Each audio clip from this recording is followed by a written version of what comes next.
26-27 साल गुजरने के बाद भी जो लोग दोषी हैं मुजफ्फरनगर कांड के, डीआईजी अनंत कुमार सिंह, उस समय के एसएसपी, उस समय के डीआईजी बुआ सिंह, डीएम, तो उनको सज़ा मिलनी चाहिए। आज लाल बहादुर शास्त्री और महात्मा गांधी की जयंती को मनाने के लिए, अपनी रोटियां सेकने के लिए यहाँ भी आएंगे, लेकिन बारी बारी से सरकारें आती रही, कांग्रेस की हो चाहे बीजेपी की हो, दोनों सरकारों ने उत्तराखंड आंदोलनकारी और उत्तराखंड की जनता को गुमराह किया है, ठगा है और इनके साथ जो भी अन्याय किया है वो किया है। कि 1 तारीख की जो रात थी वो गहरी काली रात थी।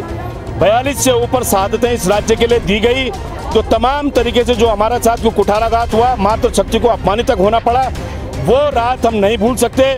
और दुख इस बात का है कि उन 27 सालों के बाद भी आज उन शहादतों को हमारे को न्याय नहीं मिल पाया। नमस्कार, देवभूमि टीवी में आपका स्वागत है। मैं हूं आपके साथ अरशद खान। आज का दिन इतिहास के पन्नों में दर्ज है। ये उत्तराखंड का वो दिन है जिसने उत्तराखंड के दिल को दहला दिया था। ये दंश आज तक राज्य के आंदोलनकारियों के दिलों में अभी तक बैठा हुआ है और लगातार इस दंश के आरोपियों को सजा देने की मांग ये तमाम राज्य आंदोलनकारी करते हुए नजर आए हैं। चलिए आपको बताते हैं, आज 2 अक्टूबर का दिन है और इसी दिन सन 1994 में एक ऐसी अमानवीय घटना हुई थी जिसने एक ऐसा दर्द उत्तराखंड की जनता को दिया, इस उत्तराखंड को दिया। आपको बताना चाहूँगा कि पृथक उत्तराखंड की मांग को लेकर के, यानी कि अलग राज्य उत्तराखंड की मांग को लेकर के तमाम हजारों आदमी, उत्तराखंड के बासिंदे प्रदर्शन कर रहे थे, जगह जगह जुलूस निकाले जा रहे थे। और इसी क्रम में इस पहाड़ी क्षेत्र से तकरीबन हजारों राज्य आंदोलनकारी 200 बसों में बैठ करके दिल्ली के लिए रवाना हुए थे। जिसके बाद उस वक्त मुलायम सरकार थी और दमनकारियां नीति मुलायम सरकार की अपने जोरों पर थी। जिसके बाद रामपुर तिराहा, जो कि मुजफ्फरनगर में मौजूद है,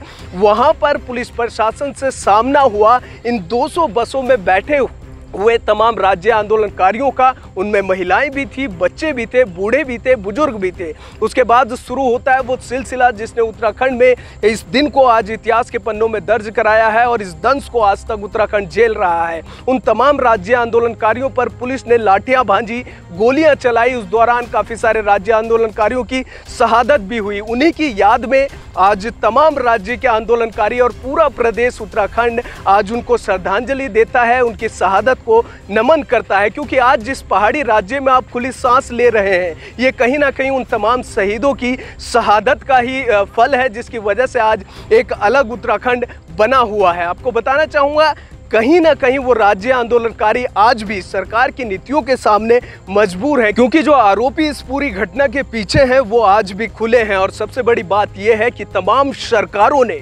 अभी तक की जो प्रदेश में आई, जो केंद्र में आई, उन तमाम सरकारों ने इन आरोपियों को संरक्षण दिया है। और यह राज्य आंदोलनकारी साफ तौर पर कहते हैं, खुले तौर पर कहते हैं कि कहीं ना कहीं राज्य आंदोलनकारियों को अभी तक भी उनकी शहादत का इंसाफ नहीं मिल पाया है। आपको बताना चाहूँगा, तत्कालीन डीएम आज खुले घूम रहे हैं। भारतीय जनता पार्टी की सरकार में राजनाथ सिंह ने उनको अपना निजी सचिव बनाया था। कांग्रेस ने उसी आरोप के एक और आरोपी, उसी हत्याकांड के कहीं ना कहीं जो वहां के एसएसपी थे बुआ सिंह, उनको प्रदेश उत्तराखंड में राज्य अतिथि का दर्जा दिया। उस वक्त मुख्यमंत्री एनडी तिवारी थे। लेकिन क्या वो तमाम राज्य आंदोलनकारियों को आज उनका वो हक मिल चुका है जिसके लिए उन्होंने लड़ाई लड़ी थी? नहीं। देखिए, चुनावी मौसम में ऐसे में हर सरकार आती है, हर राजनेता आता है, राज्य के आंदोलन में अपनी भागीदारी बताते हैं और प्रदेश में मुख्यमंत्री बन जाते हैं, अपनी सरकार बना लेते हैं। उसके बाद इन तमाम राज्य आंदोलनकारियों की अनदेखी कर देते हैं, इनको दरकिनार कर देते हैं। आप खुद सुनिए किस प्रकार से इन तमाम राज्य आंदोलनकारियों का कहना है और किस प्रकार से अभी तक इन पर जो इनकी मांगे थी वो भी पूरी नहीं हो पाई है। यहाँ तक कि अभी भी जो उस राज्य के आंदोलन में शामिल हुए थे लोग, उनको भी अभी तक राज्य आंदोलनकारी का दर्जा नहीं मिल पाया है। सबसे पहले तो मैं अपने उत्तराखंड के शहीद भाई और बहनों और माताओं को श्रद्धांजलि दूंगा जिन्होंने मुजफ्फरनगर कांड में अपनी शहादत दी है। और उसके बाद इन सरकारों को जो एक आज हम काला कानून में काला दिवस मना रहे हैं, शर्म आनी चाहिए। आज लाल बहादुर शास्त्री और महात्मा गांधी की जयंती को मनाने के लिए, अपनी रोटियां सेकने के लिए यहाँ भी आएंगे, लेकिन बारी बारी से सरकारें आती रही, कांग्रेस की हो चाहे बीजेपी की हो, दोनों सरकारों ने उत्तराखंड आंदोलनकारी और उत्तराखंड की जनता को गुमराह किया है, ठगा है और इनके साथ जो भी अन्याय किया है वो किया है। रही बात आपकी मांगों की, मांगे आज अभी तक हमारा जो राज्य हम क्या कहते 10% आरक्षण का जो क्या कहते हमारा था वो राज्यपाल के यहाँ 6 महीने 6 साल तक रुका रहा है, तो उसके लिए भी हम इनको दोषी मानते हैं। हमारी जो माता हैं बहनें हैं, देख सकते हैं आप कितने बुजुर्ग हैं, कहते हैं आप लोग कहते हैं कि बहुत गुस्सा है इन माताओं के लिए, तो माताओं का गुस्सा लाजमी है। क्या इन्होंने अपने जिन्होंने अपने जवान बेटों को मसूरी और खटीमा और क्या कहते हैं मुजफ्फरनगर कांड में खोया है, क्या उनके अंदर गुस्सा नहीं होना चाहिए? जिन्होंने अपने भाई को मरते हुए देखा है, क्या उनके अंदर गुस्सा नहीं होना चाहिए? जिन्होंने अपने पति को मरते हुए देखा, क्या उनको गुस्सा नहीं होना चाहिए? तो क्या आज इस लोहू वाली धरती पे ये राजनीति क्या करते हैं? जो इनकी कुछ भी मांगे हैं, क्या कहते हैं 10% आरक्षण की है, या आपके क्या कहते हैं राजधानी गैरसैंण की है, या भू कानून की है, या 10 क्या कहते हैं जो क्या कहते हैं एक समान पेंशन की है, लाजमी है इन माताओं की और बहनों की। हम भी उनमें से, हम भी स्टूडेंट लाइफ में अपने क्या कहते हैं मुजफ्फरनगर इसमें क्या कहते हैं जेल में थे, रामपुर में इस कांड में जेल में गए, तो इनका रोष भी लाजमी है। मुजफ्फरनगर कांड की बरसी पर फिर इकट्ठा हुए हैं और हमारे साथी आज जवाब दो, हिसाब दो, न्याय दो यात्रा निकाल रहे हैं। और इसका कारण ये है कि 26-27 साल गुजरने के बाद भी जो लोग दोषी हैं मुजफ्फरनगर कांड के, DIG अनंत कुमार सिंह, उस समय के SSP, उस समय के DIG बुआ सिंह, DM, तो उनको सज़ा मिलनी चाहिए। ये अफसोस की बात है कि सरकारों ने कोशिश की, मैं तो खुद भी मंत्री रहा हूँ, मैं नहीं कहता कि हमने कोशिश नहीं की, मैं आखिरी तक इसकी हमेशा समीक्षा बैठक करता था, वकीलों को बुलाता था। लेकिन आज जो देश की लचर कानून है, 1984 के दंगों वालों को अब तक 4000 लोग मारे गए थे, 50,000 लोग मारे गए थे हमारे सिख भाई, आज तक उनको भी सज़ा नहीं मिली। इक्का दुक्का लोग जेल में, सज्जन कुमार दूसरे लोग जेल में, तो मैं इसके लिए देश की लचर कानून व्यवस्था को भी दोषी मानता हूँ। लेकिन कई बार ऐसा हुआ कि हमारे जो राज्य सरकार के वकील हैं वो वहाँ मात खा गए या पहुँचे नहीं, तो इसका दोष सरकारों पर भी है। और मैं समझता हूँ इसीलिए आज हम फिर सड़कों पर हैं। मैं इस मौके पर मुजफ्फरनगर कांड के अपने शहीदों को श्रद्धांजलि अर्पित करता हूँ और मैं समझता हूँ उस दिन हमारी माँ बहन की आबरू पर डाका डला था। हम जब तक उनको सज़ा नहीं दिला देंगे चैन से नहीं बैठे।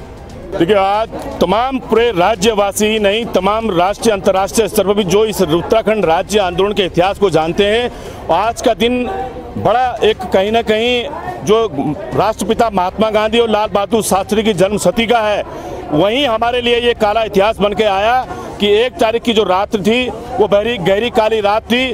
42 से ऊपर शहादतें इस राज्य के लिए दी गई। जो तमाम तरीके से जो हमारा साथ को कुठाराघात हुआ, मातृशक्ति को अपमानित तक होना पड़ा, वो रात हम नहीं भूल सकते। और दुख इस बात का है कि उन 27 सालों के बाद भी आज उन शहादतों को हमारे को न्याय नहीं मिल पाया। किसी भी सरकार ने उसमें ये पहल नहीं करी कि हम उन शहीदों के प्रति कोई अधिवक्ताओं का पैनल बनाएं, या हम कोई ऐसी कमेटी में या कोई ऐसा सदन में कोई ऐसा प्रस्ताव लेके आए कि कैसे हम इसको जो है न्याय तक उम्मीद जताएं या कैसे उन शहीद परिवारों की न्याय की उम्मीद करें। तो कहीं ना कहीं ये सवाल आज खड़े हैं और तमाम प्रिय देशवासी आज उन शहादतों को याद करते हुए एक आत्मसंकल्प करते हैं। हम प्रतिवर्ष से संकल्प लेते हैं कि अपने राज्य के प्रति हम लोग जो है उनके सपनों को कैसे पूरा करें।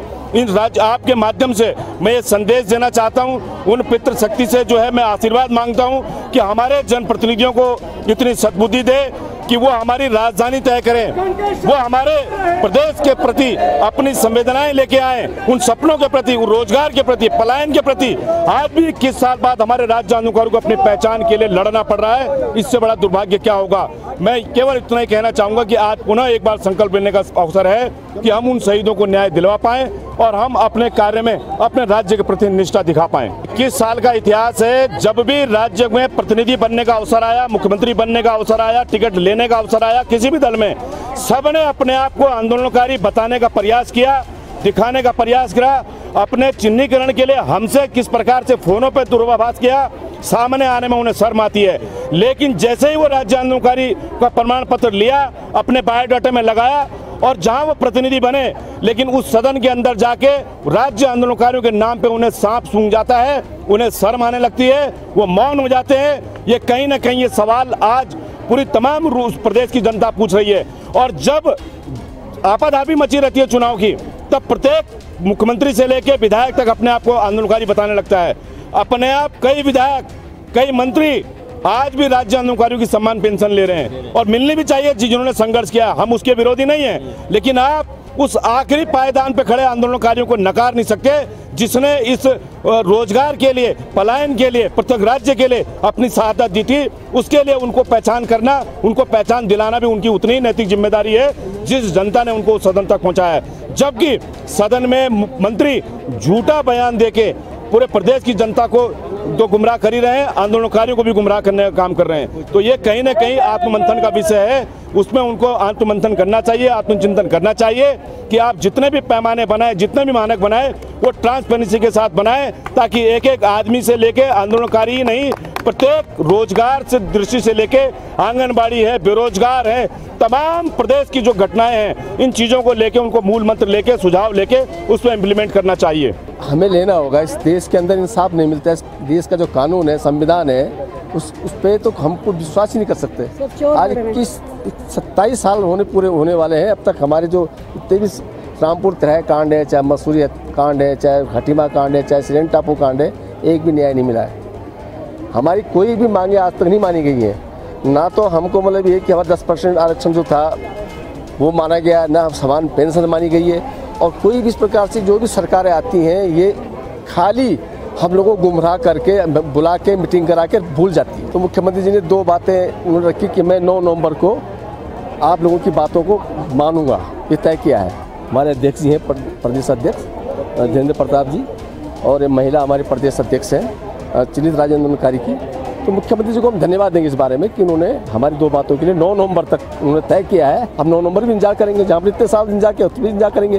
पर अगर नहीं मानेंगे तो हम सरकार के साथ ईंट से ईंट बजा देंगे।